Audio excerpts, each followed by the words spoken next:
Hi hello నమస్తే. నిన్న జయరాం రమేష్ ఒక పోస్ట్ చేశాడు. ఆ పోస్ట్ ఏంటంటే జయరాం రమేష్ గారి పోస్ట్ ఏంటంటే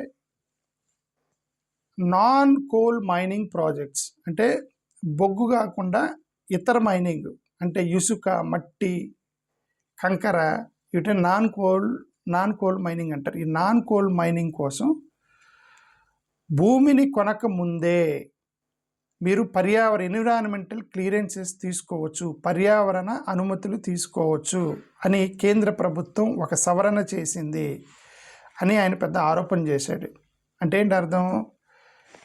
ఇది నాన్ కోల్ మైనింగ్, ఇసుక, మట్టి, కంకర ఇవన్నీ గతంలో మీరు ఈ ప్రాజెక్ట్ చేయాలంటే ఫస్ట్ మీరు ఏం చేయాలి? ఇదిగో ఈ ల్యాండ్ చూపించాలి. ఇది మా ల్యాండ్, ఇక్కడ మేము ఇసుక తవ్వుదాం అనుకుంటున్నాం, లేదా మట్టి తవ్వుదాం అనుకుంటున్నాం, కంకర తవ్వుదాం అనుకుంటున్నాము, మాకు క్లియరెన్స్ సర్టిఫికేట్ ఇవ్వండి అంటే ఇప్పుడు ఆఫీసర్ వస్తాడు. ఇది ఎక్కడ తవ్వుదాం అనుకుంటున్నాం అంటే ఇదిగోండి ఈ కరెక్ట్గా ఇక్కడ తవ్వుదాం అనుకుంటున్నానంటే అక్కడ చూస్తాడు తవ్వటానికి సరిపోద్దా లేదా అని. క్లియరెన్స్ సర్టిఫికేట్, ఎన్విరాన్మెంటల్ సర్టిఫికేట్ ఇచ్చేటప్పుడు అక్కడ వెరిఫై చేస్తారు. ఇప్పుడు కేంద్ర ప్రభుత్వం దాన్ని మార్చిందంటే ఎలాగా? నువ్వు ల్యాండ్ కొనక ముందే క్లియరెన్స్ సర్టిఫికేట్ తీసుకోవచ్చు అని. ఇప్పుడు జయరాం రమేష్ ఏమంటాడంటే ల్యాండ్ కొనక ముందే క్లియరెన్స్ సర్టిఫికేట్ అంటే ఇప్పుడు ఆఫీసర్ రాగానే నేను ఇది చూపిస్తాను, ఎస్ బాగానే ఉంది అని చెప్పి సర్టిఫికేట్ ఇచ్చిన తర్వాత నేను ఇక్కడ తవ్వుతాను, అప్పుడు ఏం చేస్తాం అన్నాడు. కంపెనీలకి మీరు అనుమతులు ఇచ్చేటప్పుడు భూమి స్వాధీనం చేసుకోకుండానే, భూమిని కొనకుండానే క్లియరెన్స్ సర్టిఫికేట్ తీసుకునేటువంటిది ఎందుకు పెట్టారు? దీని వెనకేదో కార్పొరేట్ కుట్ర ఏదో ఉంది అనేది జయరాం రమేష్ చెప్పడానికి ఒక పెద్ద ప్రయత్నం చేశాడు. ఓకే, ఇవే కాకుండా గతంలో కూడా ఆయన ఏమంటాడు రమేష్ గారు, గనుల తవ్వకాల వల్ల అడవులు, నీటి వనరులు, వ్యవసాయము, గ్రామాలపై చాలా ఎఫెక్ట్ పడింది. ఫస్ట్ ఎందుకు? భూమి వివరాలంటూ ల్యాండ్ డాక్యుమెంట్ చూపించాలి. నువ్వు ఎన్విరాన్మెంటల్ సర్టిఫికేట్కి వెళ్ళినప్పుడు నువ్వు ల్యాండ్ డాక్యుమెంట్ ఇచ్చి ఇదిగో ఈ ల్యాండ్ ఏరియా, ఇదిగో నా బౌండరీస్ ఇవి, నేను కొన్నాను, దీన్ని ఇక్కడ మైనింగ్ చేయబోతున్నా. ఆ బౌండరీస్ లేకుండా నువ్వు ఎన్విరాన్మెంటల్ సర్టిఫికేట్ తీసుకుంటావు. దానివల్ల తర్వాత వీళ్ళు చొరబాటు చేస్తారు. ఆ బౌండరీ లేకుండా నువ్వు సర్టిఫికేట్ ఇస్తే వాళ్ళు ఎక్కడంటే అక్కడ తవ్వుతారు దాన్ని అనేది అతని యొక్క ఉద్దేశం. ప్రజల అభిప్రాయం తీసుకోకుండా, గ్రామ సభల యొక్క ఆమోదం తలుచుకోకుండా, పర్యావరణ సంబంధించినవి అవన్నీ తీసుకోకుండా అవన్నీ పక్కన పెట్టేసి టక్కన వాళ్ళు ఏదో ఒక ఎన్విరాన్మెంటల్ సర్టిఫికేట్ తీసుకొని ఇది కూడా మాకు క్లియరెన్స్ ఉంది, మాకు పర్మిషన్, మేము మైనింగ్ చేసుకుంటామని అంటారు. ఇది మోడీ గారు ప్రభుత్వం చేస్తున్నటువంటి బాధ్యతాయుతమైనటువంటి సవరణలో ఇది ఒక సవరణ. కార్పొరేట్స్ని అప్పీస్ చేయడానికి అని జయరాం రమేష్ పోస్ట్ చేయడానికి ట్రై చేశాడు అతను. ఓకే, అదే ఎగ్జాంపుల్, ఒక గ్రామం ఉంది, ఆ గ్రామంలో నువ్వు మైనింగ్ చేద్దాం అనుకుంటున్నావు. ఆ గ్రామం ఊరు చివర అనేది ఒక చిన్న కొండ ఉంది. ఆ కొండ మీద నువ్వు క్వారీ ఏదో అంటారు, రాళ్ళు కొడతారు కదా, ఆ క్వారీ ప్రాజెక్ట్ ఏదో పెడదాం అనుకున్నారనుకోండి, క్లియరెన్స్ అక్కడ సర్పంచ్ క్లియరెన్స్ ఇస్తాడా? ఎందుకంటే ఊరికి చాలా దూరం ఉంది, అక్కడ మైనింగ్ చేసుకుంటా అన్నాడు, ఆ కొండ ఉపయోగం కూడా లేదు, దాంట్లో గడ్డి కూడా మెలవట్లేదు, మాకు గొర్రెలు మేకలకు కూడా పనికిరాదు, దానివల్ల మాకేమీ లేదు, కొట్టుకోమనండి రాళ్ళు అని సర్టిఫికేట్ ఇస్తారు. ఎవరు? Sarpanch, village officer. ఏది గతంలో స్పెసిఫిక్ స్పాట్ చూపిస్తారు. ఇప్పుడు అది లేదు కదా. ఇప్పుడు ఎక్కడ తవ్వుతారో కూడా తెలియకుండా ఇదిగోండి అక్కడ సో ప్లేస్లో నాకు ల్యాండ్ ఉంది, నేను అక్కడ క్వరీ చేసుకుంటాను, without showing the land, without buying the land you get the environmental certificate. ఇక నువ్వు ప్రజలను అడగవు, సర్పంచ్ని అడగవు, నువ్వు డైరెక్ట్గా సర్టిఫికేట్ తెచ్చుకుంటావు పోయి. ఓకే, అంటే అవకాశం ఉంది.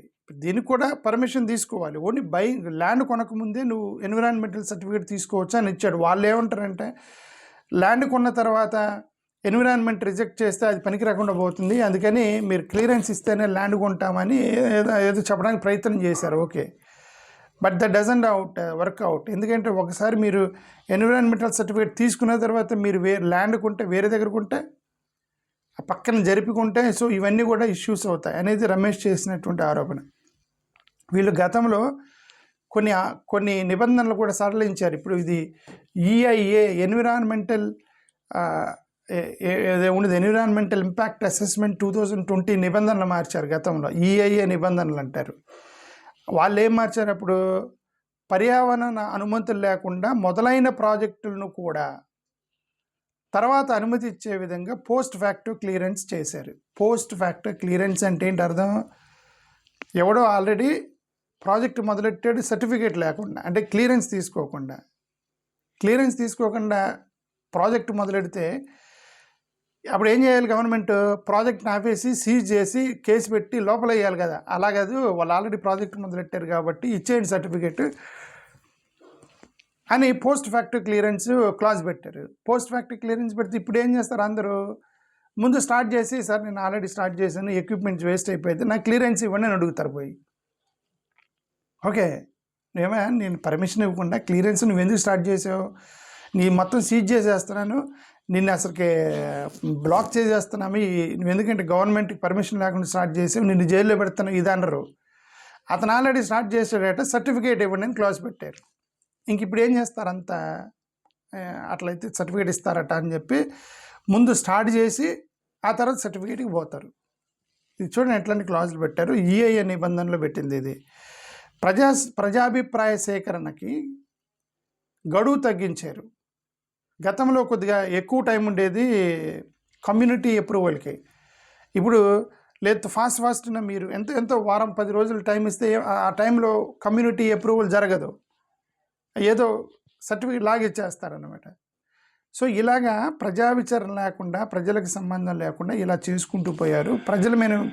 ప్రజల మాట వినకుండానే ప్రాజెక్టులు ముందుకు వెళ్ళే అవకాశం ఉంటుంది. ఆదివాసీలు, గ్రామస్తుల యొక్క హక్కులను కాలరాస్తారు వీళ్ళందరూ కలిసి.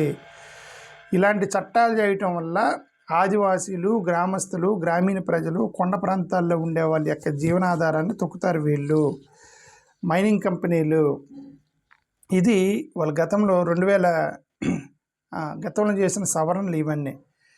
ఇంకోటి కూడా గనుల విధానాల్లో కూడా మార్పులు తీసుకొచ్చారు. అంటే ఏమంటారు, అణుఖనిజాలు ఉంటాయి కదా, ఇది అణుఖనిజాలు అటమిక్ మినరల్స్ అంటారు. ఓకే, కీలక ఖనిజాలు, అణు ఖనిజాలు, ఇంగ్లీష్లో ఏమంటారు వాటిని, క్రిటికల్ అండ్ అటమిక్ మినరల్స్ అంటే క్రిటికల్ అండ్ అటమిక్ మినరల్స్. వాటిలో కూడా మార్పు తీసుకొచ్చారు. అవేంటి, ఈ క్రిటికల్ అండ్ అటమిక్ మినరల్స్ మీరు మైనింగ్ చేసేటప్పుడు ప్రజాభిప్రాయం అవసరం లేదు, ప్రజలను అడగాల్సిన అవసరం లేదు, బలవంతంగా పెట్టేయండి అని పెట్టారు. అటమిక్ మినరల్స్ అంటే ఇవన్నీ కూడా ఏమిటి, lithium, beryllium, titanium, niobium, tantalum, zirconium, ఇట్లాంటి అటమిక్ మినరల్స్ కనుక మీరు మైనింగ్ చేసే పని అయితే ప్రజల యొక్క అంగీకారం అవసరం లేదు, మీరు బలవంతంగా మైనింగ్ చేయొచ్చు. చూడండి, ఇట్లాంటి సవరణలు చేసుకొచ్చి పెట్టారు అక్కడ. ఇది ఎందుకు అంటే నేషనల్ సెక్యూరిటీ అన్నారు. నువ్వు అక్కడ మైనింగ్ చేయడానికి నేషనల్ సెక్యూరిటీ ఏందండి, what is the national security? నువ్వు మైనింగ్ చేస్తున్నారు ఎక్కడ పక్కన ఉన్న పాకిస్తాన్ బోర్డర్లో ఉన్నది నేషనల్ సెక్యూరిటీ, ఇంటర్నల్గా రౌడీలు, గుండాలు నేషనల్ సెక్యూరిటీ. నువ్వు మైనింగ్ చేయడానికి నేషనల్ సెక్యూరిటీ ఏంది? నేషనల్ సెక్యూరిటీ అన్నారు, ప్రజలను అడగకుండా మైనింగ్ చేసుకోవచ్చు, ఎందుకంటే జాతీయ భద్రత. ఓకే, నేషను, దేశభక్తి, నేషను అనేవి ఎక్కడెక్కడ వాడారంటే